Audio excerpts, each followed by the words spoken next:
back, everybody, at Two Dudes Talking Motorcycles. My name is Mitch. You can follow me on Instagram at Meet to the Beach. And my name is Gleb, and you can follow me on Instagram at GlebLapham. Today, we have my friend Cris, who just got her first motorcycle. Introduce yourself. Hi, guys. My name's Cris. Social is Kalea801 on Instagram. Happy to be here. Yeah. Now we have her trapped. She just got her license, and so...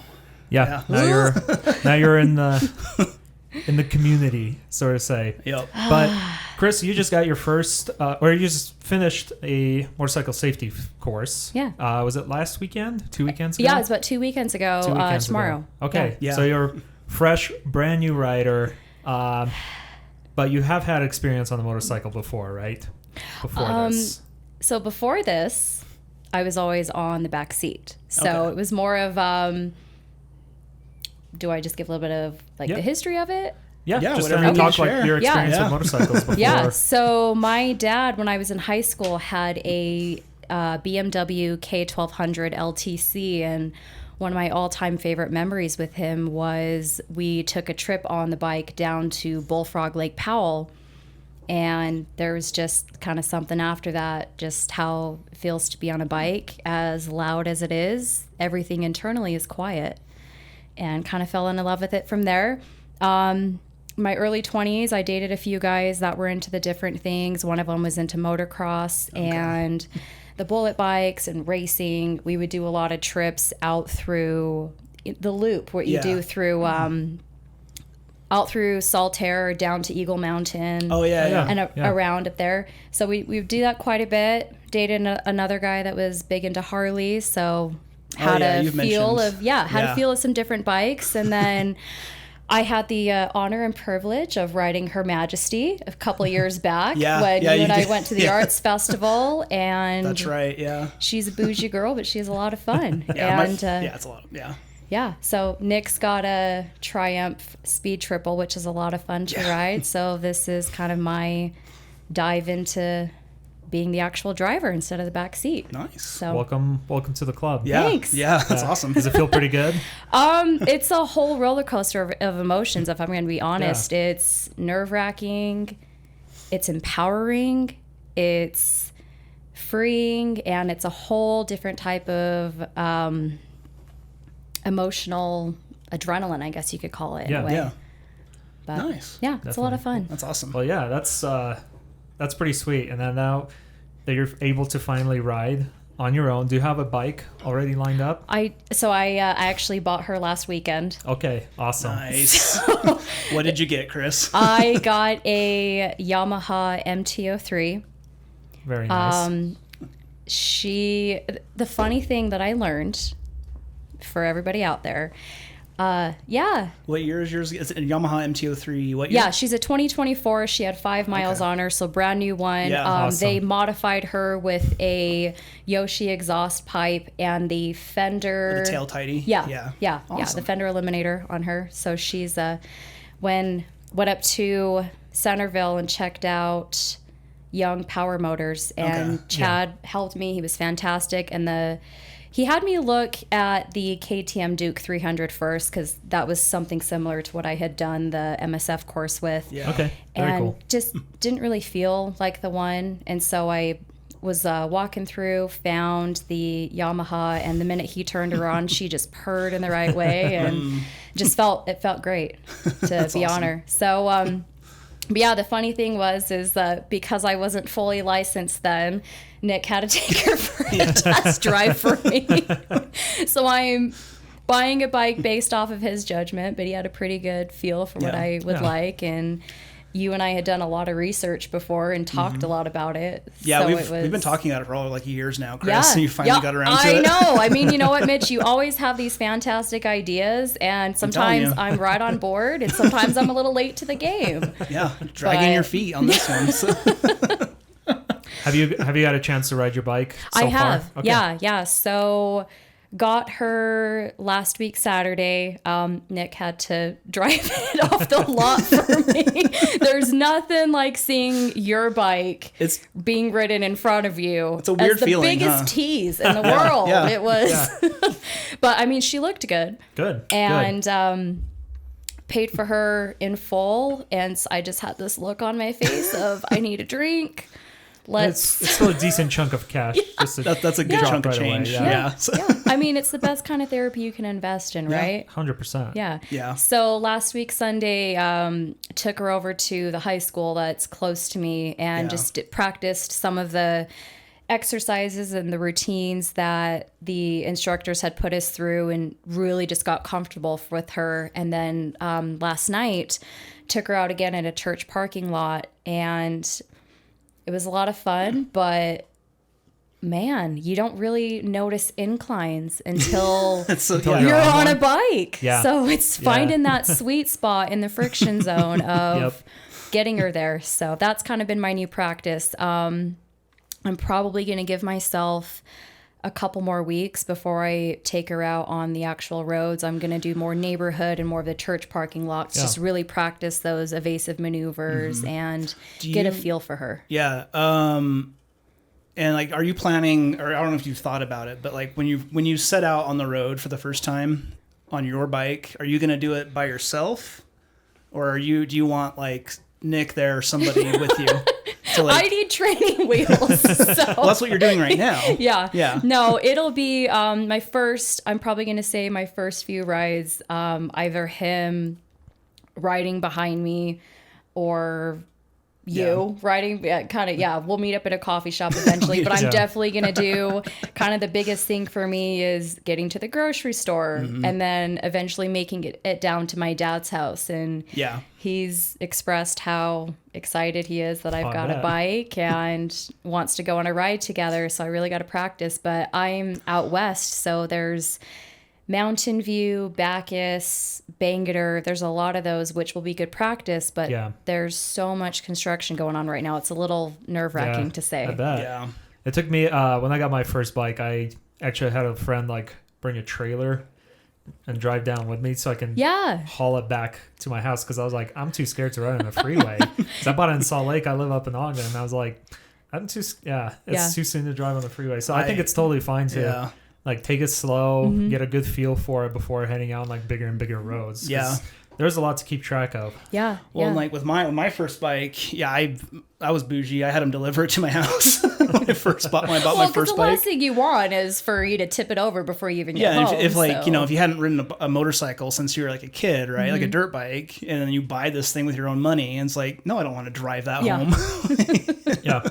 But no, I was the same way. I don't know if you were too, but like the first like 2 weeks or so, I was strictly neighborhood and parking lot. Yeah. Same here. I think I took it on like a few, kind of got out into the outskirts of the city where there's more farms and stuff like that, and rode around there, mostly like straight roads, and just to get a feel for it, to see how it feels. I remember I freaked out at one point because it wouldn't start back up, and then I realized it was because I left it in gear while the kickstand was down, and it just wouldn't start. I was like, oh no, did it break already? Like what did I do?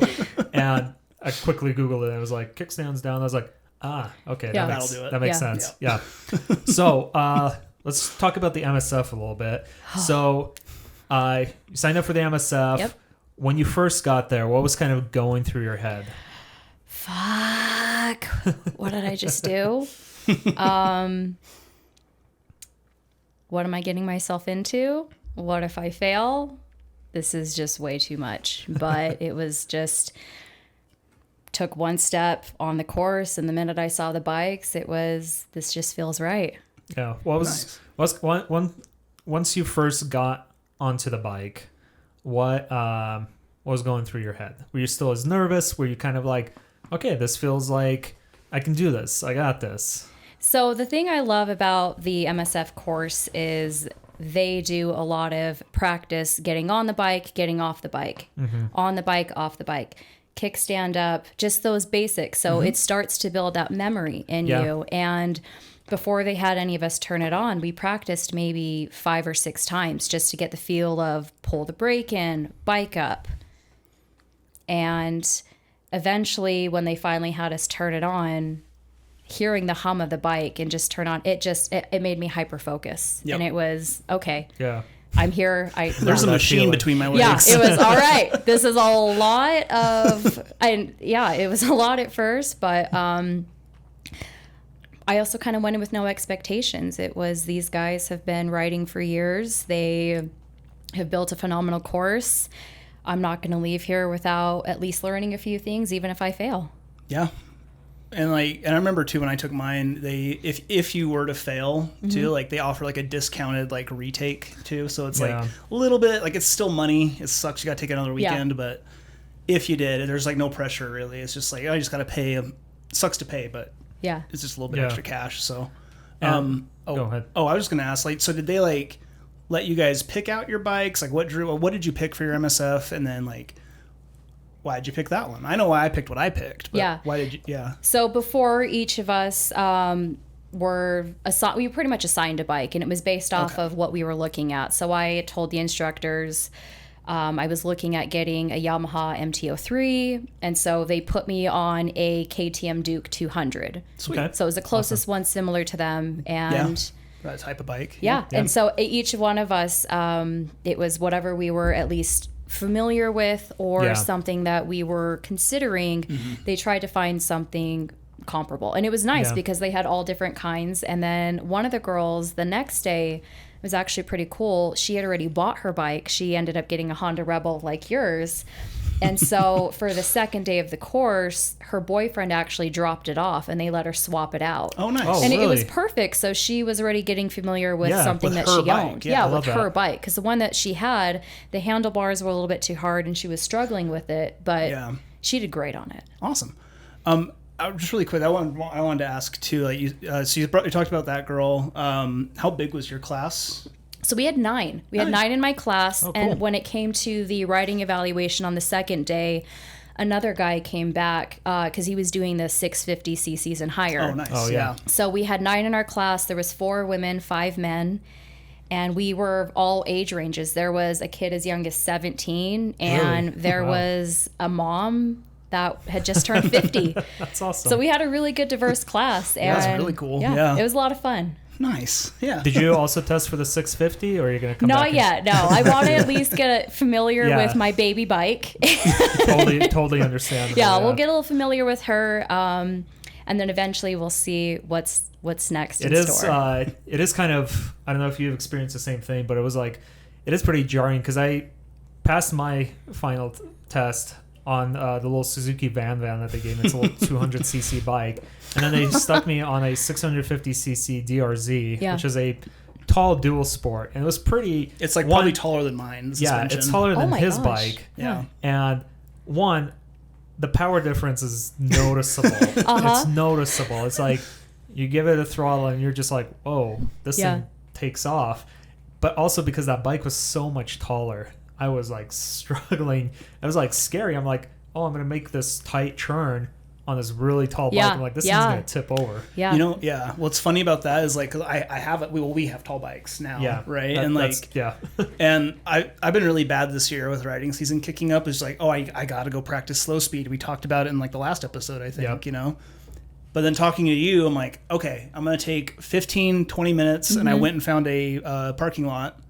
And I just did some my slow speed parking lot practices. And then I went home, and that's when Emerson texted me. So I was like, oh yeah, let's go for a ride.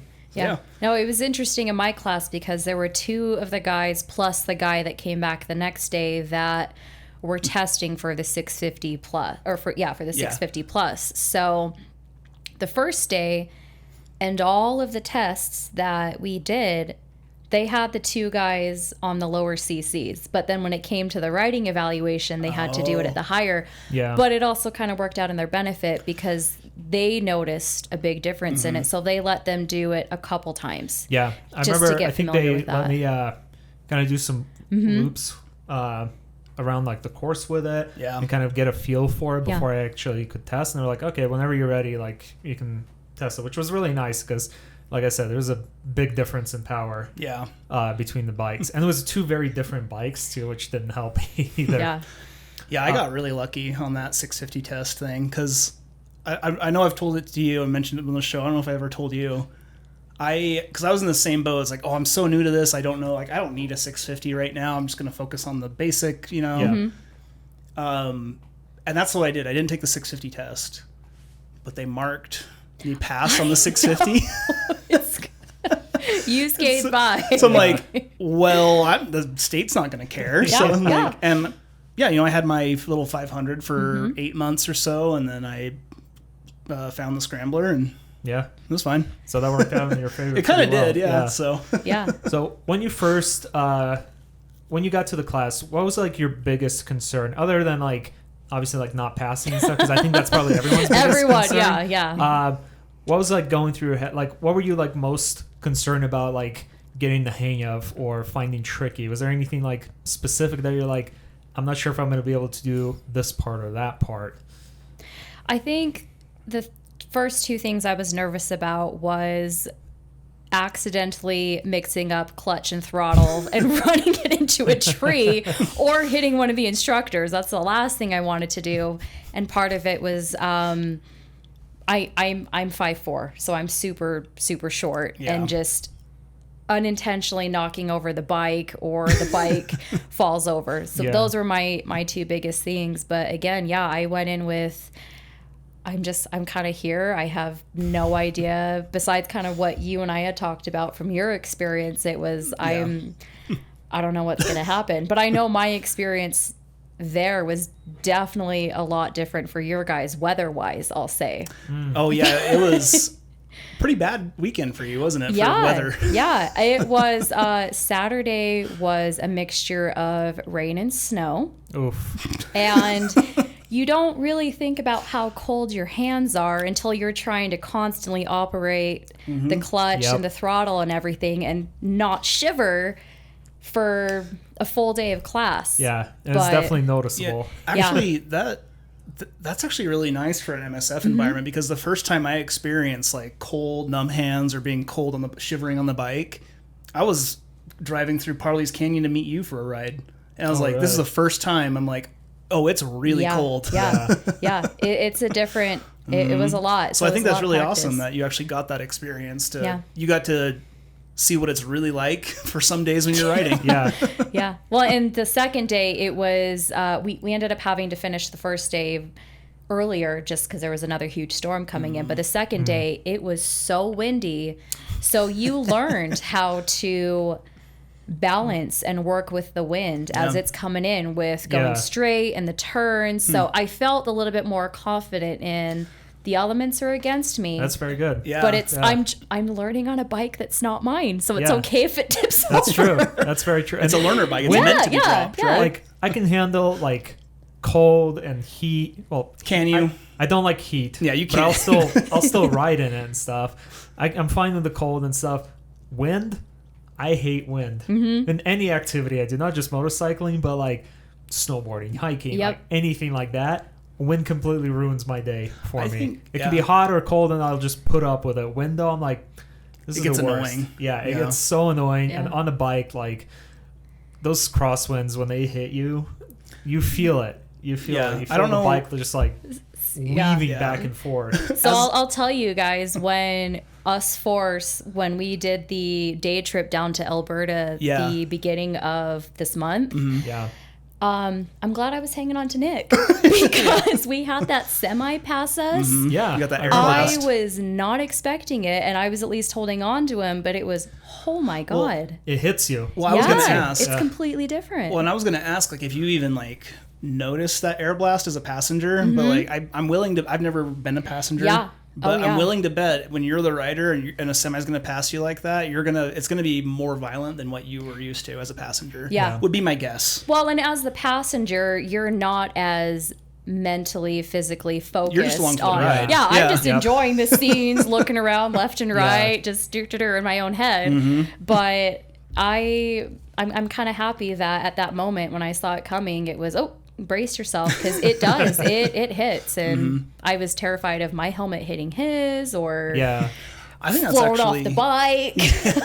But no, I think that's actually really cool. Like your MSF experience was less sterile than ours. Like, yeah. We were in a very clean environment. Middle of June. Yeah. Yeah. It was a nice warm day outside. Yeah, mine was March, I think. I took mine in March or something. So yeah. Mine was 2 weeks ago. So we had. Oh, this is March still. Yeah, we're still. I got luckier when I took mine. It was really nice in March when I did mine. That's the thing with Utah is you never know where we're especially at in March. in springtime. Yeah. Well, 2 days ago it was like almost 80 degrees, and it's like 50 now, and it's barely 50 now. It's gonna snow tomorrow. Yeah, so we don't know what we're gonna get. So after each exercise, they would have us debrief just to kind of talk about how we felt, and luckily the campus was open, so you just see all of us running into the campus to warm up our hands. Nice. We're all in the bathroom using the warmers to just dry everything off and heat up and talk about our experience. And it was nice because they would come in and then show us what the next maneuver was going to be inside, and they would get everything set up, so we were able to just get some feeling, some range of motion back in our hands inside while we were waiting them to do that. But we ended up having to finish early, so one of the last maneuvers that they taught us was actually pushed to the next day, which was a whole other kind of mind fuck for all of us. Yeah. But it was a completely roller coaster of an experience. I honestly, the first day, left more unsure of how I felt about it. And it didn't really help that I had to behave that night because it was St. Patrick's Day weekend. Oh, yeah. And the last thing you want to do is be hungover or cloudy when you're practicing for this. So it was limit to a few drinks with everybody that night and focus on the next day. But I felt good, but everything in the back of my mind just kept going to, what if I fail? Yeah. What's going to be on the riding evaluation? What is it going to be like? How strict are they?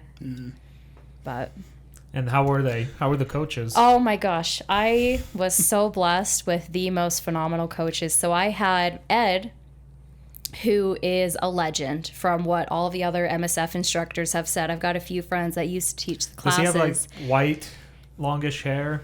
No, it's not long. It's pretty short, but he's 84 years old. Wow. He has 4 bikes, and he puts a minimum of 2,500 miles on each of them. So this guy knows what he's talking about. So I felt very fortunate to have him. And then my second instructor was Jürgen from Germany. And just even though it was both of their first time doing the class together, it was a really good flow. They would check in with each other just to make sure that they were on the same page and that they were setting up the maneuvers right. They each took turns performing, and they would take half of the group over here, half of the group over here, and then check in on us. That's awesome. Nice. Yeah, because you had somebody cool in yours. I can't remember his. I feel like it might be Ed, because I feel like he's everywhere. Well, he was wearing. Yeah, I mean, it was wet and rainy and stormy, so his head was covered. Does he have like very tan skin? Yes. Kind of like. Oh, I think my it's gosh. him. I think it's him. Yep. He was also one of my instructors when I did the class, and he was the one that actually like passed my 650cc test, because one of the coaches originally like said I failed because I put my foot down on one of the tests and stuff. So I was like, the turn. Oh, well, yep. I was like, okay, well, I'll just come back and retest on the 650 bike next week. And I like just in passing mentioned that to Ed, and he was like, what? Let me see that paper. He just like looked at it. He's like, no, we'll just mark you pass. I was like, I'm not going to question it. Yeah, but that's the thing. He's 80. He's has decades of experience. He knows, and he's got coach. He's so good. Yeah, and there is so much information thrown over at you over 2 days. It's not like a driver's ed test where you go in for weeks or months, and practice. It's 2 days of information overload, but Ed and Jürgen were fantastic. If we had any questions about the maneuvers or needed a little bit more of an explanation or to show it, they were right there and ready to help you, and super encouraging the entire time. Very good. Yeah, I never I was like nervous going into my MSF. I remember that part, but then like you get there and you meet your instructors and they're just like, all right, guys, we're gonna hang out for a couple days and like the chillest people ever. Yeah. And they know their stuff. Well, and I like too with the instructors, like with your story and like not in like any of like the actual tests for me, but like in the drills we were doing, the other instructor, and I honestly, it's been so long now I forgot both their names, but one of the instructors was this older woman, and we were doing our drills, and I kept just screwing up on like the right hand turn. It's the right hand turns with that throttle, and and she was just like, instead of like going back to the course or to come back to the obstacle, she's like, turn around, just come back and hit this corner again. And I was like, so they have that discretion to like really like figure out like what you need and like how you're really doing, So I don't know. I really enjoy the MSF was a nice surprise is what I should say. With your instructors are not like, you're going to listen to me and pass or fail. It's like, hey, we're going to hang out and you're going to ride a bike. And I'm going to teach you. And it makes you feel good too, because you feel like encouraged. You don't feel like, and like obviously there's still a little bit of pressure to like, okay, I want to pass this because I just spent money on it and I want to ride a motorcycle. Yeah. But you don't feel like you're being drilled, or you don't feel like they're treating you like this, like a waste of time, basically. Yeah. Super encouraging, super nice. It's great. Well, and Jurgen, when I was doing the swerve maneuver, and then you come to the fast stop before you do the turn, every time I did the swerve, I was shaking my head at myself. And he looked at me and he goes, "Why are you doubting yourself? Why are you shaking your head?" And it didn't feel right to me because it wasn't something I was familiar with. So I'm building that muscle memory. I'm figuring out how far I can lean into the swerve and counter. So it didn't feel right to me. But for someone who has years of experience, he just kept telling me, it looks good. You're doing so. It just that constant. I kept doubting myself, and it was no. It looks great. Yeah. And then right after that, it comes to that right hand turn from the stop, and even if I went out of the line a couple times a little bit, he still found a way to constructively critique what I needed to work on, but also but you're doing excellent here. So you never, even though I think I was harder on myself. And in my head more, and just really focusing on listening to their advice and their encouragement. Yeah. Because that's the thing I think is so funny is, in a way, when I first went in, I was judging myself of, I don't want to make a fool out of myself. I don't want to stall the bike. I don't want to be that person. Yeah. But we still do that to ourselves. And then we laugh if someone stalls. We tease each other if we stall the bike. But I reminded myself, everybody here is brand new, and everybody here is so focused on their performance. They're not even paying attention to what I'm doing. Exactly. And this is the time and the place to have those quote unquote mistakes. I don't want to call them that, because it's a learning experience. You've got to get comfortable and familiar. Let it be mistakes. Like, so what? You made a mistake, right? Yeah. If you're new. And the best as long as you're not hurt, it's totally fine. Yeah. Nobody had any accidents, which was great. Good. That's good. Yeah. And I love that. I mean, it was a little weird to learn how to ride a motorcycle without rear view mirrors, but it makes sense why they don't have them on there. Yeah. So, No the bikes are dropping off. I cannot remember if mine had them or not. Mine definitely did not. Probably not. Yeah, I'm pretty sure they take them off because it's just like they're gonna break. It just makes sense. They know how many times they're we're gonna create like sharp trash in a parking lot if we leave these on. Yeah, 100%. What was kind of like the biggest piece of advice that the coaches gave you that stuck in your head? Drive like you're invisible. That's very good advice.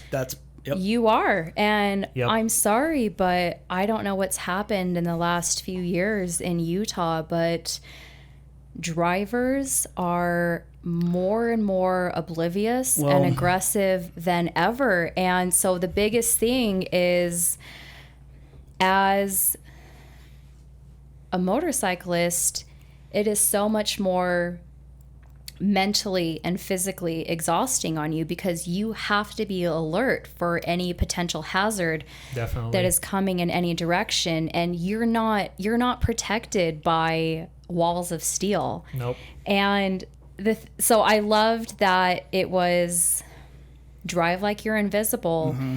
And on the last day of class, Ed brought out, he might have done this for you, but he brought out a helmet and full body riding gear, so the jacket and the pants of one of his friends who was in an accident, but that's a good way to show. I don't want to say it was like a scared straight moment, but for me, it really instilled of, I don't care if I'm going down the street or on a day trip, a helmet and full on riding gear is a lot better than what can happen. All the gear all the time. But so yeah, driving like I was invisible. And then taking the course, it was a great refresher for my driving in my car. Yeah. Because I felt that too. I've noticed since the course, I'm more cautious to the potential hazards that are around me. And I reflected back on how many times have I driven home and been completely oblivious of how I've gotten home. Yeah. It's the totally autopilot. They call it highway hypnosis or white line fever, where it's something that has just become so routine for you, where you don't even think about it. And it's, well, clearly I wasn't in an accident because I made it. Somehow made it, yeah. But I don't know if that'll ever be the experience riding a bike. Well, and so it's made me more hyper vigilant to my surroundings. Well, and consider too, like, you know, in your car, you got all these driver assists, like, you know, like, and all these like warnings and sensors about you, right? None of that on the bike. You don't got that on the bike. It's all you. And we've mentioned this YouTube channel on the show, but there's a YouTube channel you should check out now that you're a new rider, Fort9. Yeah. I've heard you guys talk about him before. Yeah, he has a really good video on like it's unintentional blindness. It's actually like a physiological. It's just human. Yeah, it's the human body. Yep. The brain can't take snapshots when it's moving at car speeds. In time to like, it's just enough that your eyes can't capture that frame that a motorcyclist is in. And so riding like you're invisible. Bike is so much narrower and only has like one headlight and stuff. So the driver, like, and he mentions that in the video on Fort9, is a driver like pull out the pattern. They're not. It's not that they're not like seeing a motorcycle or not looking for him, but it's just their brain. It's not a pattern that they recognize. So it's just automatically like, oh, we're clear, even though there could be a bike there. Well, and that's why they say when you're doing that, sometimes if you're next to someone, you throw in some of those swerve maneuvers, so you are noticeable. And I'll say, as someone who has serious dark tint on their windows, sometimes I have to do a double take in my blind spot before I'm looking. Or the other one in the handbook that I never really considered was, if there's a semi coming towards you in the opposite lane and the biker is in front of them, you're not going to see the biker. No. You're not seeing that. You're seeing the semi. Yeah. But I think that probably can apply to like any car that's behind the bike or anything else. I've also heard like if you're riding, I think like if the sun is behind you, be aware that drivers have a hard time seeing you because the sun's shining right in their face. Like all sorts of stuff to kind of go through and consider that you probably wouldn't even think about in the car. And one of my girlfriends, her fiance a couple years ago, or it might have been early last year, I believe he was turning left, or the woman was turning left, and the sun was coming down at that right moment, and she struck him. He was lucky to be alive, but the recovery process, or the recovery time, it's been probably 18 months and he's still not fully there. But it's just those tiny things that you don't think about. Because I'm sorry, a bike and a car is going to win every time. 100%. Yeah, no, for sure. There's no winning for the bike there at all. So, so now that you're a new rider and this is your life now, you know, you're in it. You hear these stories of all these accidents, right? You know, like we had a friend get killed back in 23, or like in our group, someone in our group was killed, and then another friend, he luckily wasn't killed, but severely injured. Drunk driver, wasn't it? Yeah. So now that you're getting into rear-ended at a stoplight. So now that you're getting into this, I remember hearing about that one. Yeah, it came through our old work. So, that's why. Yeah, I know that one. Yeah. Too close to home. I'll say that. Yeah, but now you're into it. Like, did the instructors like mention anything, or have you thought about like dealing like with that like possibility and like preparing yourself to get on the road? What have you? Yeah. Where's your brain with that? I think that's why the true reality of what could come of me going on a simple ride it's really started to sink in we've had 4 motorcyclists killed this month. Yeah, I think because part of it is the weather's just starting to get warmer, and so drivers aren't looking for them. And for riders, it's been probably a few months since you've ridden, so you're getting back into the feel of it. But it's really made me take a step back and make sure that I feel fully confident before I go on a road. That's why for me, I want to continue practicing in the parking lots at the high schools and the churches, and then do some rides through the neighborhood, and then down 1.5 miles, 2 miles down to the grocery store, and start with these little things. And I would absolutely love to drive up Butterfield Canyon or out to Great Salt Lake. But that might be an end of the summer goal for me, because if I go on Bacchus, I have more chances of wildlife. Mountain View is absolutely terrifying, especially with all the construction that's going on between there and Bangerter. I know I've mentioned that before, but it's until I'm fully confident and sure, and I understand my bike, and I feel as though we're one, I'm not going to push myself to those. Fair. And that's why it's in a parking lot. Nick will watch me, or he'll tell me what to focus on, and then he'll say, try this, or you're doing this, what's going on? So he's not critiquing me in a way to make me question. It's more of he's noticing things as a very experienced rider, so it's helping me. Yeah, and Nick's got a motorcycle as well. Yeah. So, and years of experience. Yeah. He's a track guy, right? I think I remember that was one of the biggest things I liked about the MSF, and then we kind of did this free class also hosted. It was like a partnership between Eurosports Utah and the MSF. They hosted a free refresher class basically, nice. Which was pretty cool. Yeah, it was like a refresher, but they also taught us skills that were not taught in the basic MSF. Okay. And then we last summer we did the off-road class. Yeah. Off-road class, but there's something really good and helpful about having an experienced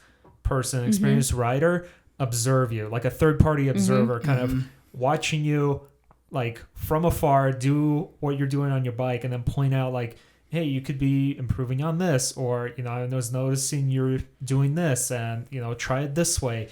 Different things, whether it's advice on how to be better, or advice on what or pointing out what you're doing wrong. And I think it's just one of those things that kind of helps break a lot of bad habits, and then kind of helps build good skills and good habits. And I think you're really lucky, especially because you have somebody with you who can take you to a parking lot and call you out on hey, hey, you got to fix this, or this is what I'm noticing, But so you're in a good spot where you're able to kill a lot of bad habits right now, and develop really good ones. So that's awesome. And I'm sorry, but he's tagging along with me for a while. Yeah. So, and my dad never did the MSF course, but one of the first things after I finished it, he asked me was, did they teach you about counter steering?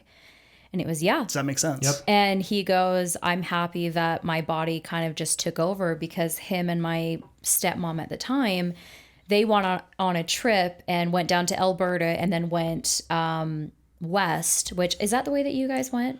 Or we were going to, but then we saw those cop that's cars. Right. Yeah, it was the same day there was that accident. Yeah. So they went out west, and I don't exactly remember what happened, but he ended up having to do that maneuver and had never done the course, and it was more of just his instincts took over. Yeah. And he said that that's what saved their lives that day, was doing that.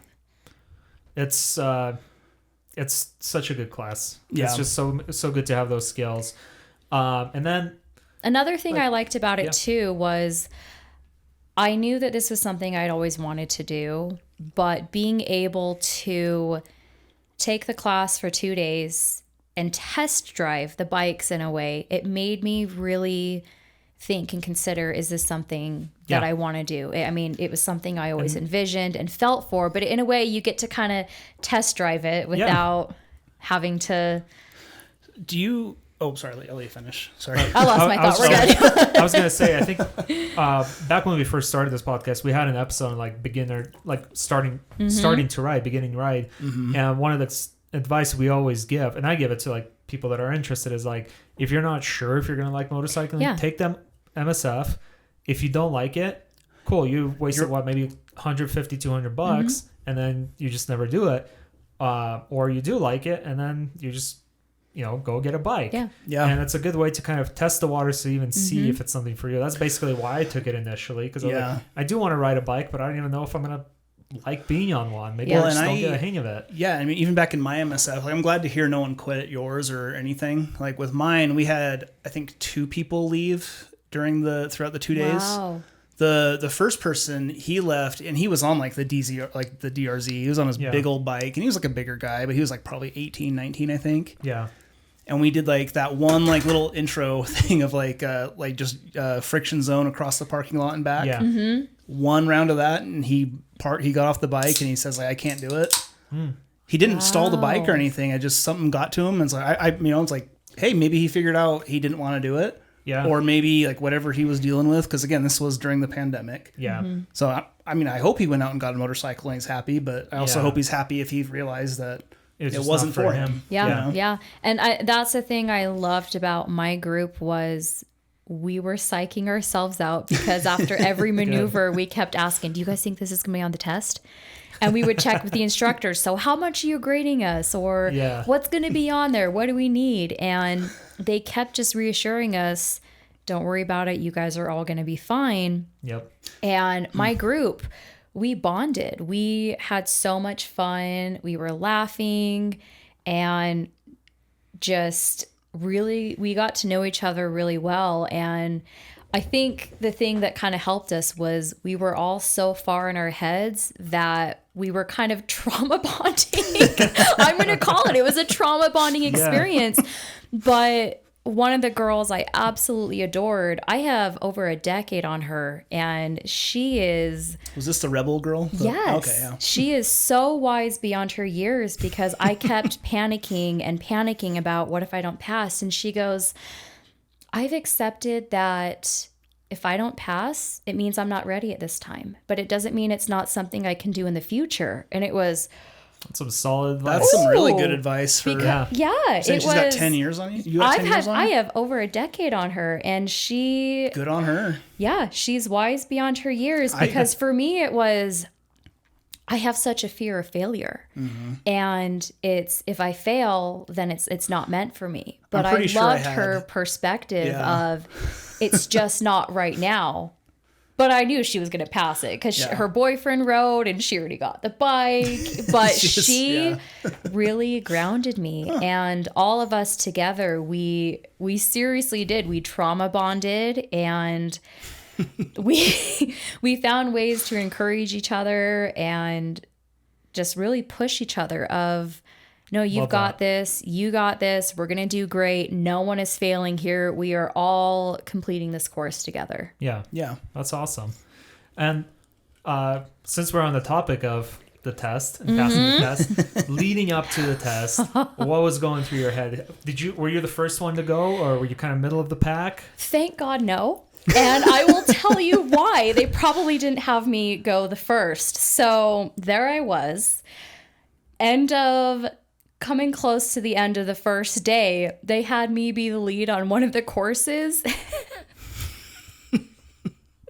And I was so used to us going right. I went right when we were supposed to go left. And everybody followed me. So in a way it was, well, you guys are the ones following me. So I just created our own. But so as an apology for them, I brought hand warmers in the next day, and I said, now that I've buttered up our instructors, we're all gonna pass. But I think I was, if I remember correctly, I was the 3rd or 4th person in line to do the writing evaluation. And just like I did through each maneuver that they taught us on day 1 and day 2 before we did that, I just absorbed everything like a sponge. I tried to remember what they showed us, how they did it, and I watched each of my classmates perform the task, and the thing I love most about the evaluation is that they break it up into 5 different parts. And so you just have to focus on that one task at a time and then move on to the next one. They don't tell you what your score is or if you pass that one or not. They wait till the end. But it was my turn to go, I just took an inhale and I exhaled and I just let go, kind of how she taught me of just whatever happens, happens. And it's crazy where I'm still working on that muscle memory, but when I wasn't really overanalyzing and thinking about it, I did better. Yeah. Because the first one that they started us off with was the stop with the sharp right-hand turn, which is the one I was so stressed about. But I wasn't out of the line. I didn't put my foot down. And it was okay. And every time each one of us got to the end, you just heard everybody else cheering and clapping for you. And as soon as you walked over and you were done and our group got bigger as everybody completed it, we were just, you rocked it. You looked great. Good job. So it really boosted each of us up and the morale felt really good. And it was, okay, we did this. We got the first one. Bring on number 2. Awesome. So love hearing that. So fun fact with you, how you made the wrong turn. That instructor Ed, he's actually 35. He just looks 84 because of students like you. Oh, that's right. Yeah. Turning back the clock a little bit. All right. I'm kidding. But that's the time to make those kind of mistakes, right? And like, just embarrass yourself because you're going to embarrass yourself in public on your bike eventually. Like you're going to stall. You may drop your bike. You may almost drop your bike. You probably will drop your bike. You probably will. It happens to pretty much everyone except Mitch. Almost. I heard about the gentleman's. So there's been 2 times that I technically did drop my bike. I'm just so stubborn and willing to break my body to not break a rule. That I fought it back up. Or to knock over everybody else's, right? I didn't do that. Almost. No, you were almost there. But almost there. I get it. I applaud you for sacrificing yourself. I don't know if I actually told that story on this podcast. You did. I don't remember. I don't about think I've heard that. The gentleman's ride? About almost knocking over the whole road down? Yeah, it was on, when you talked about your first gentleman's ride. Oh, okay. So I didn't remember you talked about it. Yeah. Well, recap, Gleb. I almost knocked over everybody's bike because I didn't put my kickstand down. Don't remember this, so... I'll refresh you guys' memories. So. It's like, thanks, Cris. You're welcome. I wasn't sure if I said that or not, but it's out. So. I think it's just one of those things that you kind of accept. Yeah, it's just going to happen. First time I dropped my bike, I'm like, well, this sucked. But I picked it back up. It was off-roading. I was off-roading, so it wasn't like... I didn't get hurt or anything like that. My bike... the video's kind of funny. You're just like, oh, damn it. Yep. It was pretty much like... I was going like so slow because it's kind of like you were talking about, you get in your head too much, then you're overthinking things. And that's what happened to me. I was in an off-road trail. I have like a full episode about this for people that are listening. But it was an off-road trail and it was kind of going like downhill into a turn. And on the other side, you're like, oh, it's like not a drop off, but it's like a hill down with some trees. So I'm like, okay, I have to make this turn. But I got so nervous about it. I got so in my head that I went so slow on the bike that I just, it wasn't even like just a slow-mo motion. It was literally, like it wasn't even like I didn't fall. I didn't get hurt. It was literally like just lie down on my side. I broke a fairing and I broke a handguard, and that's it.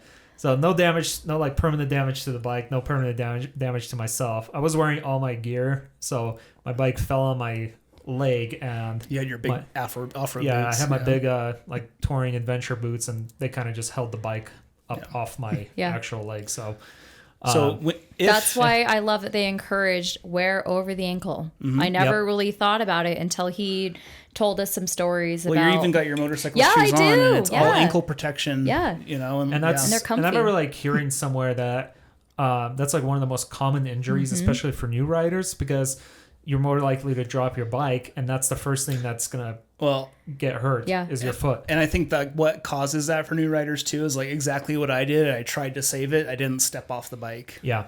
You know, and like so maybe I pulled something in my hip, and maybe I would have crushed my foot too with that big heavy, you know. So it's like it is like a matter of like, don't be like me, just step away from the bike if it's falling. You just be like Emerson and embrace dropping your bike. Yeah, our friend Emerson, and he's a little shorter, and he's got this big adventure bike, and we were in Lake Tahoe. We pulled up to this parking lot to go sit by the beach, and he's just like, he's parked right next to me, and he just goes, "Oh shit!" I think he forgot to put his stand down. Didn't he? Yeah. Well, and I look over because I had my helmet on. All I hear is "oh shit," and I have earplugs, so I didn't hear the bike or anything. And I look over, and there's just my friend and his bike are on the ground. He's fine. He's fine. But he was like falling down, but he had gotten out from under the bike. So it's so it's like you got to step off the bike, just get away from it if it's going down. Don't be like me, Cris. Sacrifice the bike. It's fine. Don't be like you can fix the bike. It's harder to fix. She's paid for. She's good. Yeah, you're good. Yeah, she's good. She's paid for.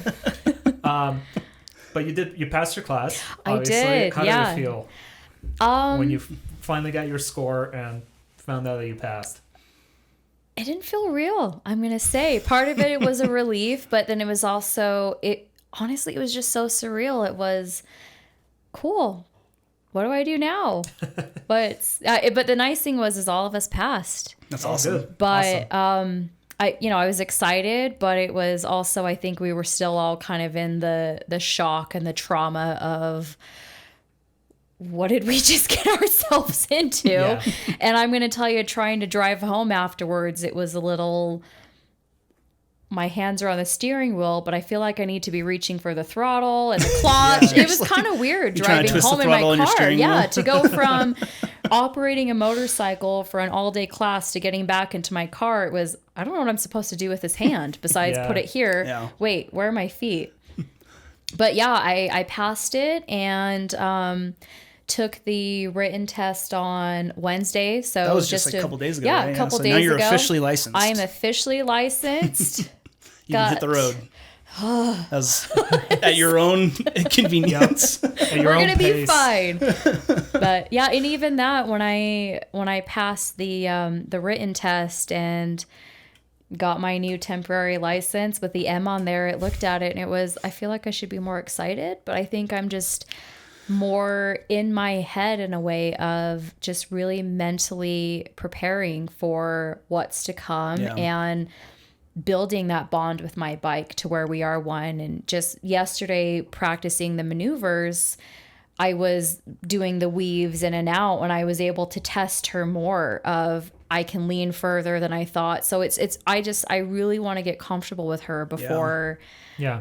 Well, and an MT-03 is like such a awesome, like small starter, like road bike. Oh yeah. Like you're going to love it. Yeah. It'll be great to ride. Yeah. She's fun. And I loved the KTM that they had me on for the course, but my one frustration was finding that sweet spot for neutral, because it didn't matter if I did a half a tick up or a full.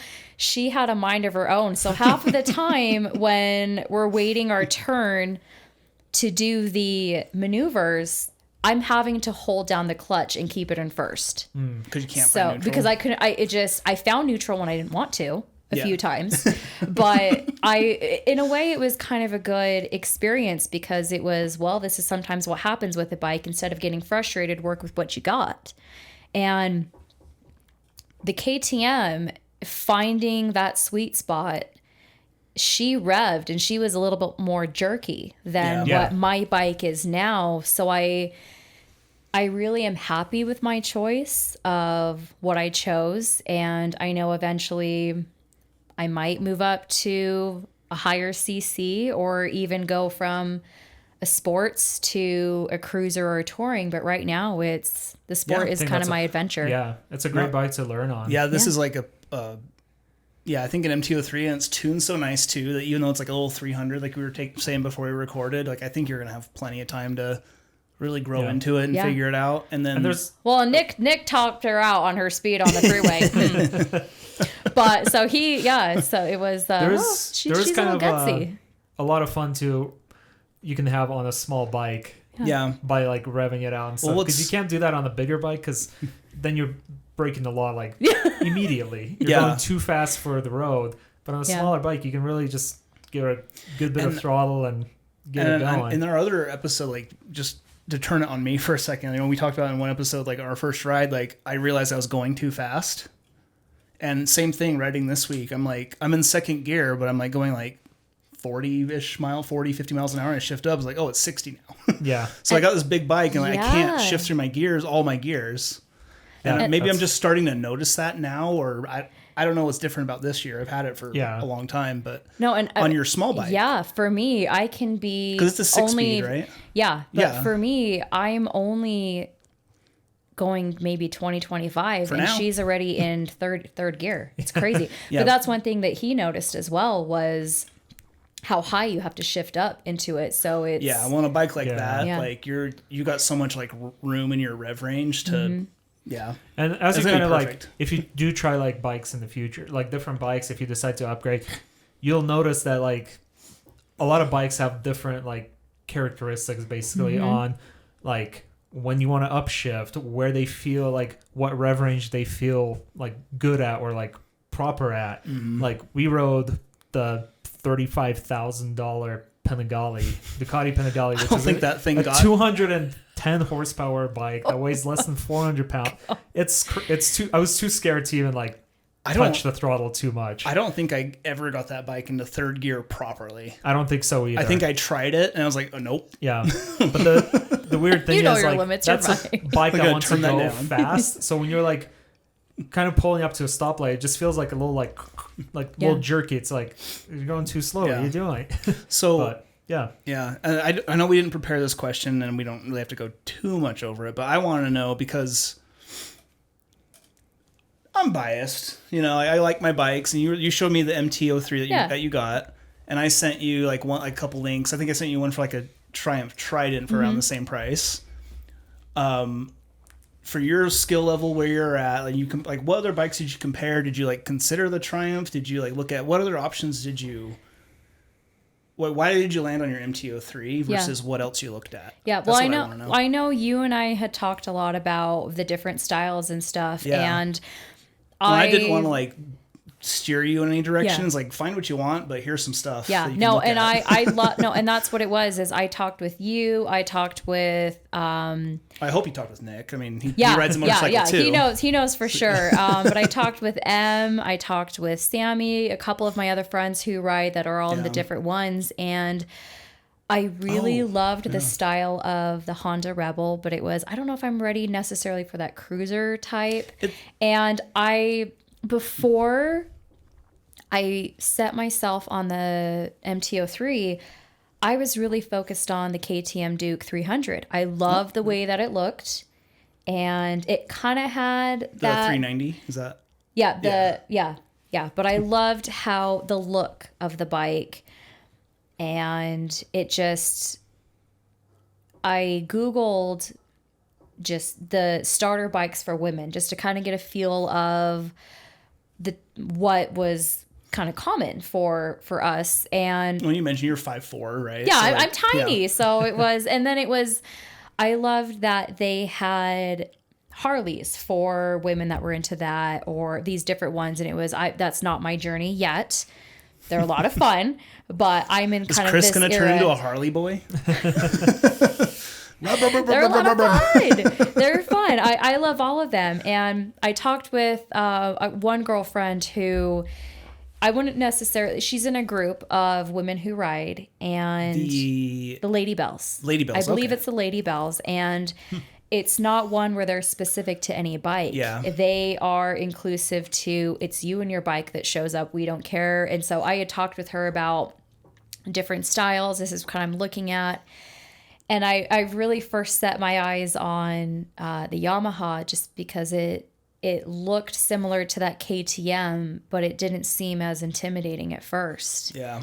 And hearing about some of the things that have been changing in the world with certain brands of motorcycles, it was, I don't know. And then getting your input about how you felt about certain ones, getting Nick's input, it was, okay, I might steer away from them for now. Yeah.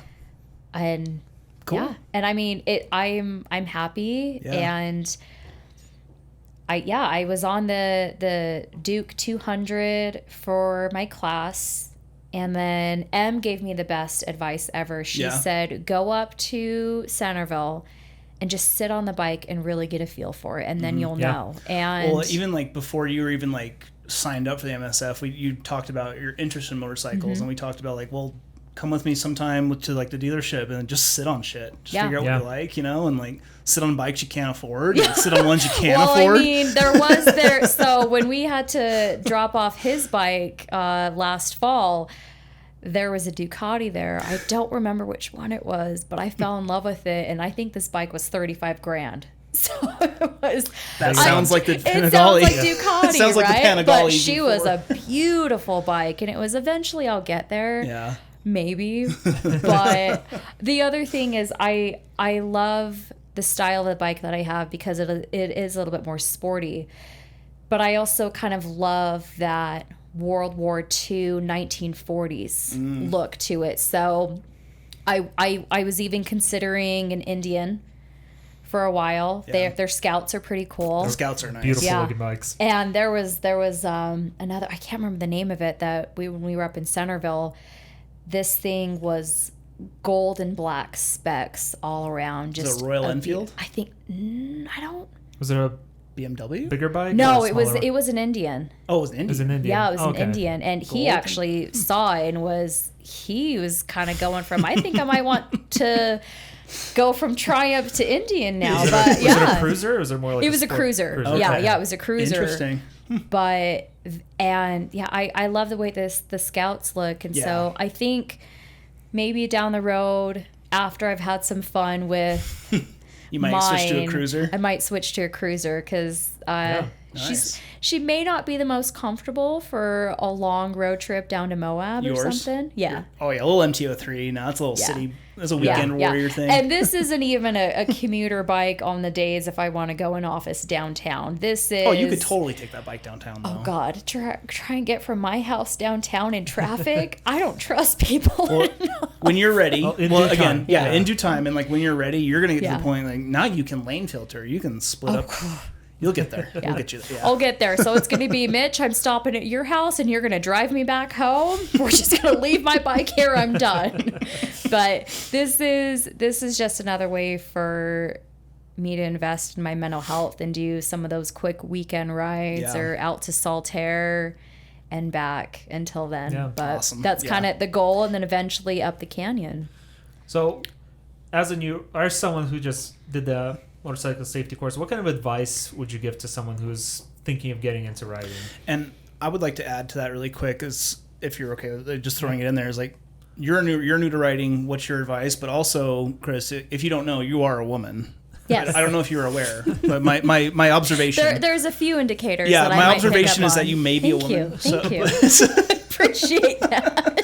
But what would your advice, like adding everything into that as a new rider, and like, or someone who's bike curious? Bike curious. That's what you did there. I like that. I still have from South Park, but like, what would your advice as a new rider for anybody? But also, like, hey, ladies, like, get out and ride if you want to. There's nothing keeping you back. It is a very like male-dominated hobby, and it's pretty obvious a lot of times too.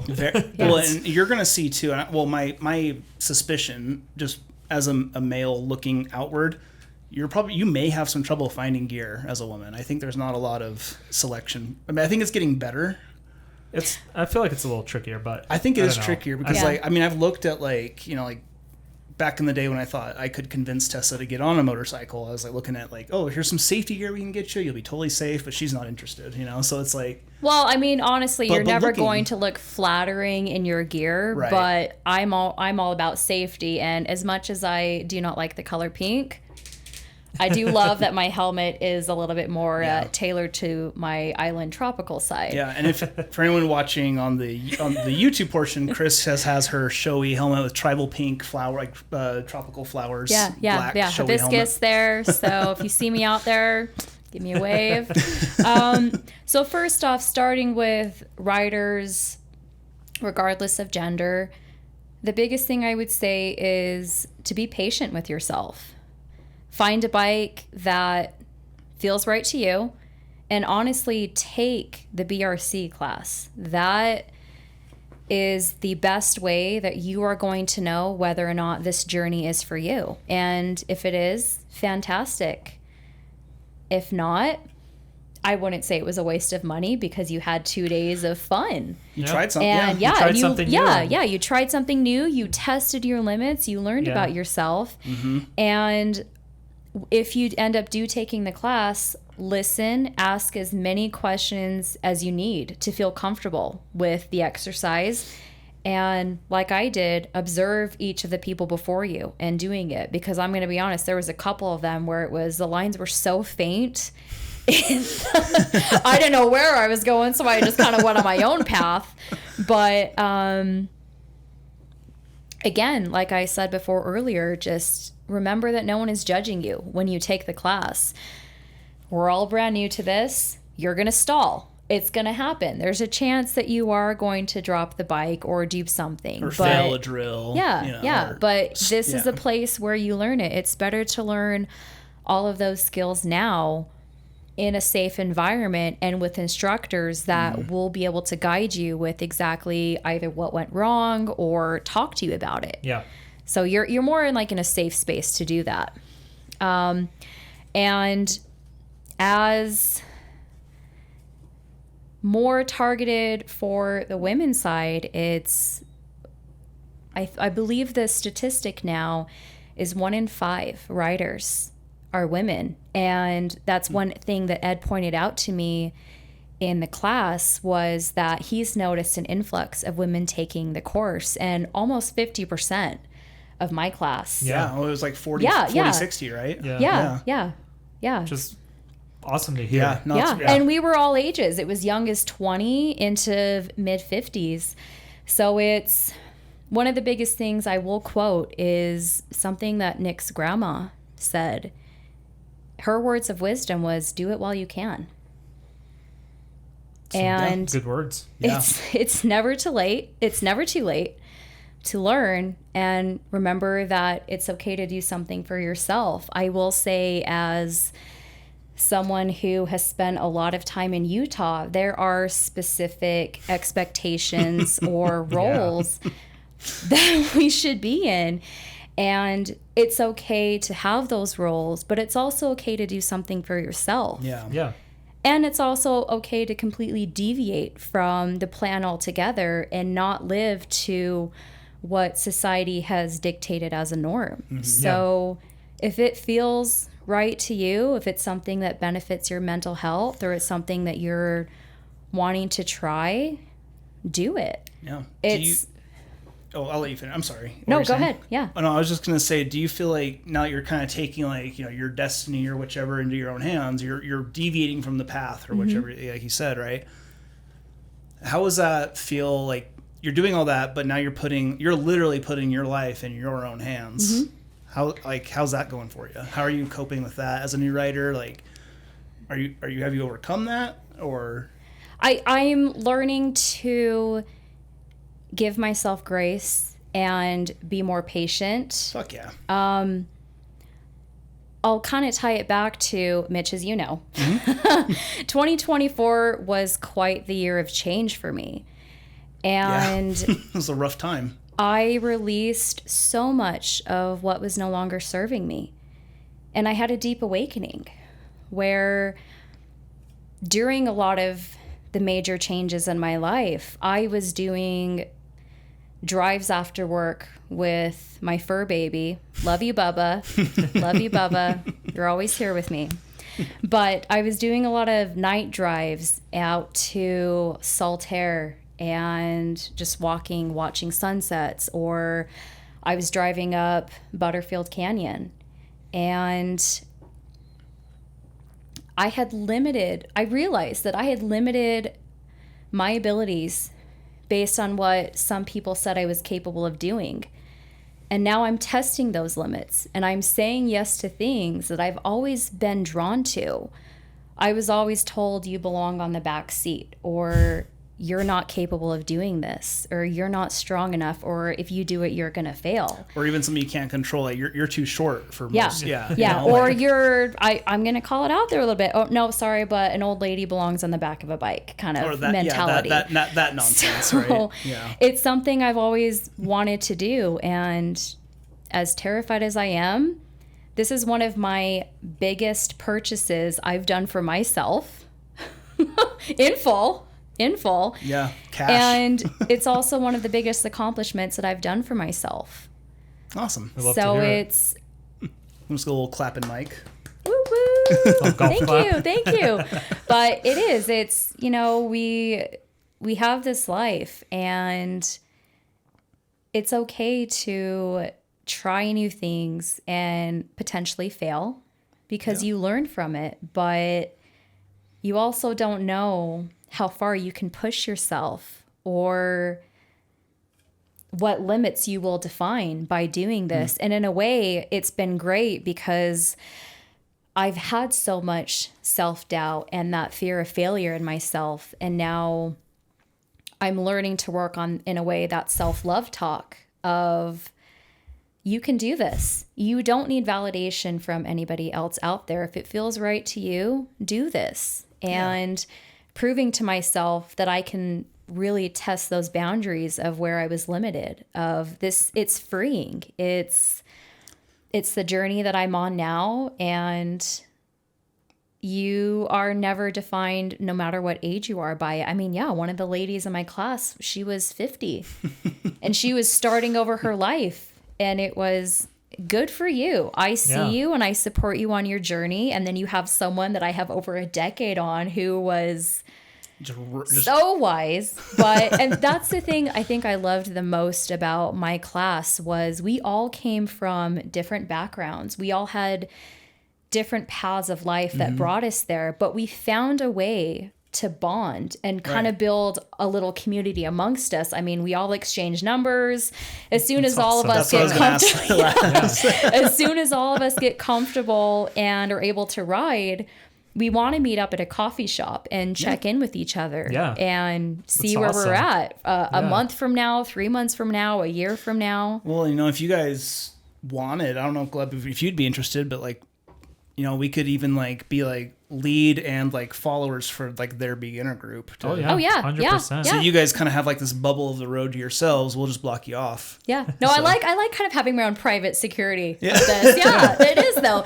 That's the thing I love about this is I know so many experienced riders where it doesn't matter how many questions I have. I know all of you guys are here to help me through it. Mm-hmm.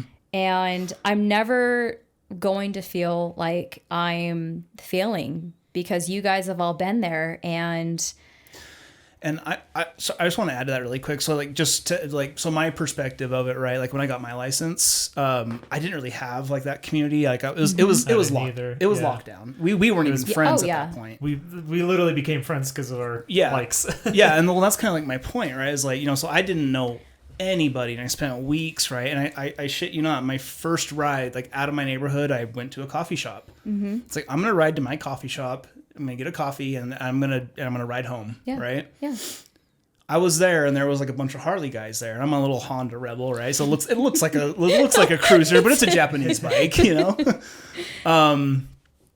But so I walk in with my helmet and everything, and I see the other riders, and they see me, and we start chatting. So my first canyon ride was a group ride with a bunch of strangers. Mm-hmm. And I wouldn't necessarily say hey, don't just jump into any group who's willing to take you. Get a feel for who you're riding with. Yeah, yeah. And these people were very they seemed level-headed. They weren't speedsters showing or anything. Off or anything. Yeah, they just seemed just very level-headed people. Yeah.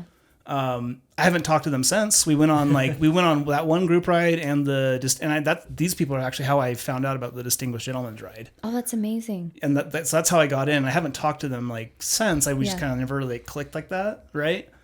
But we're still motorcyclists, and they're when they found out, I was like, oh, this is your first time leaving your freaking block. Yeah, we got you. Don't worry. They're hey, we'll meet you guys. We'll meet you next week at the same coffee shop. Let's go up Little Cottonwood Canyon, and that was my first canyon ride. Yeah, no, that's what I love about this culture is, mm-hmm. I mean, we have signals we give each other when we see each other because it's in a way kind of an exclusive group, mm-hmm. and you never know who you're going to meet through this. And Sammy today. Yeah.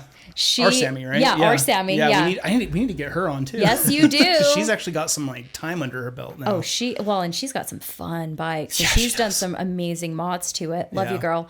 But she today actually kind of crazy with the timeline, but she added me to 2 different groups on Facebook of just women riders. I know there's one a of few. them, yeah. So one of them has almost 40 members. The other one is 15. And then she added me to a group on Instagram where it's in a way, it's good for me to start to feel the culture all around. And I joined a few groups on social media. Just I think one of them was the Utah Riders, or it might have been one that you sent me, but it's starting. We'll put you in ours if we haven't already. It's starting to kind of find a new community of people that I don't know you from Adam, but we have something amazing that's bonded us together, because as much as this is a group ride, you're still having, in a way, that solo experience of just you and your bike on there. Yeah. And that's one thing I will add to, like, for anyone who is brand new, and even for you,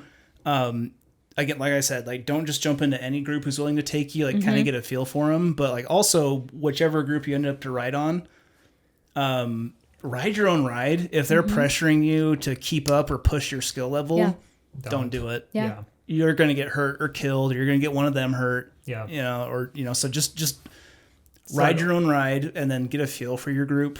You know, always ride within your within your limits. Within your limits. Yeah. So. No, and I appreciate that advice so much. And I know when I go out with you guys, I might feel a little. We're slow as hell, man. I'm the newbie here. Now that you have your bike, like, I'm going to be like extra sure when we ride to not do what I did to Gleb on that ride.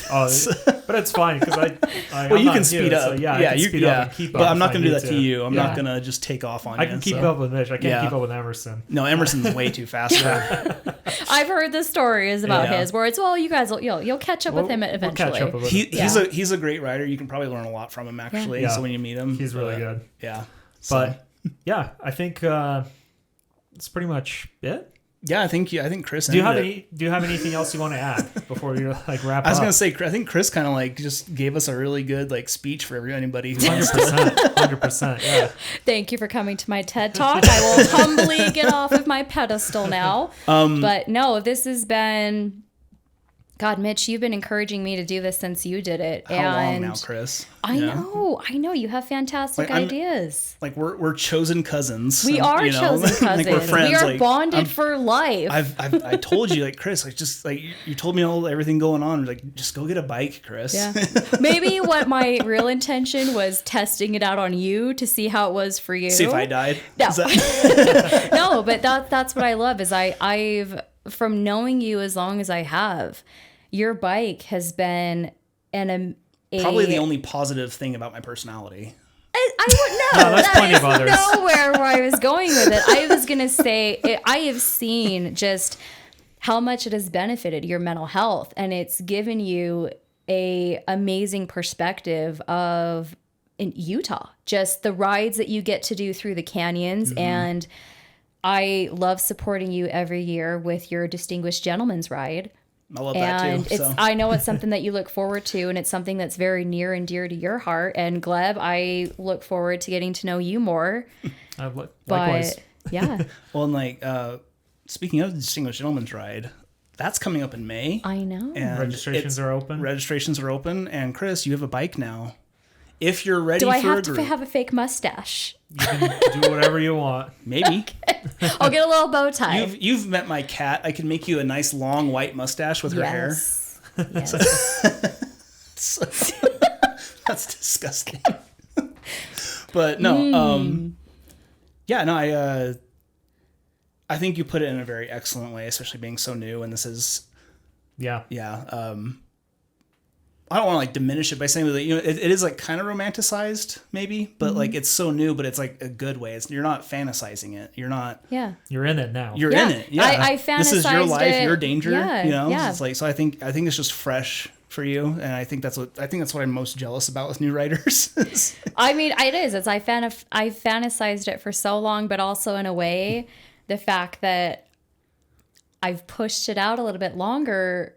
The reality of what could happen is more in the back of my mind. And adulting, as fun as it is, it's you really understand the consequences. And so it's more of to keep myself safe and to keep others around me safe. I want to really continue to practice those skills that the BRC taught me. And honestly, I can't even imagine getting on a bike without doing the class in the first place. It was the best way for me to learn without feeling like I was fully thrown into an environment, because they really take it slow and they follow that book to a T. So it's fantastic. And all the conversations that I've had with you and everyone around me that rides, it's just giving me maybe your universe is to like, hey Cris, what the fuck are you doing? Get on a bike. Get on it, girl. It's about goddamn time. Yeah. So here we are. Oh yeah. Well, welcome to the club. Yeah. Thank you. Really happy to have you, and I'm excited because Mitch knows you very well, but this is your like second time meeting each other in person. Like so I said, like, I'm excited. New friend, new riding friend. And so is there some kind of like along with you? So Nick's here, and you guys need to have him on sometimes. He has a lot of amazing stories, and I think we should pick his brain on his track experience too. I think that'd be like something we have not touched on one bit. Yeah, we'll get around to that. Yeah. And really I'm happy to be in the club. Now, do I get branded, or do we have what's our name yet? We got to go. Okay. That's for off air. After hours. Hey. No, I decided like while we were talking and everything, I was like, really quickly, I'm gonna check the podcast email. This just kind of worked out that we have like a new writer. Who happens to be a woman. Do you remember way back when Nicole was our new writer who was reaching out? Was she the one that was asking about what bikes to get? Yeah. Kind of advice. Okay. So she got back to us, and because we apologized to her for taking so long to respond. She's apologizing to us for taking so long to respond. But I was reading through this, and it looks like she doesn't think she can do the KLR 650, but she's looking at the Versys 300 for her perfect size and height. But what's really cool is her dad's looking at getting the KLR. And so they're kind of having this little joke. So Nicole and her dad are having this joke is that he's going to get like the big KLR. She's going to get the Versys 300. And it's going to be like a senior, junior kind of thing because they kind of look similar stuff. So Nicole, congratulations. That's awesome. What a good episode. What a good episode for us to get that email. Yeah. So, we'll probably like do a little more in-depth. Yeah, we'll get back to you on that, Nicole. But just honestly, congratulations. Thanks for reaching out to us after all this time. It's awesome. And Cris, thank you so much for being on the show and for sharing your experience with us. It was awesome to hear. It's been a while since Mitch and I have done the MSF course. Actually, I was going to say like May is going to be my 5-year mark for owning a motorcycle. Same here. And so like I'm thinking it cannot be 5 years already. It has been 5 years. We're old, Cris. We're regressing. Mitch and I got our bikes the same week. We bought our bikes. You took yours like earlier. I remember that. Yeah, you guys had no idea you bought them at the same time. We worked at Best Buy in college, and we it's like, oh, we're work associates. And it's like, oh, I don't mind working with Gleb. He's kind of cool. Yeah. I saw his Snapchat story. He posted a bike. I was like, oh, dude, that's a cool bike. What is it? He's like, oh, it's a Honda Rebel. I was like, oh, that's cool. He's like, I just got it this week. I'm like, no way, I just got a bike this week. Yeah. And we haven't talked in like 4 years until that moment. Yeah. So it's the total Step Brothers moments. Did we just become best friends? Did we just become best friends? Yeah. Do you want to go do a podcast in my guest bedroom? Yes.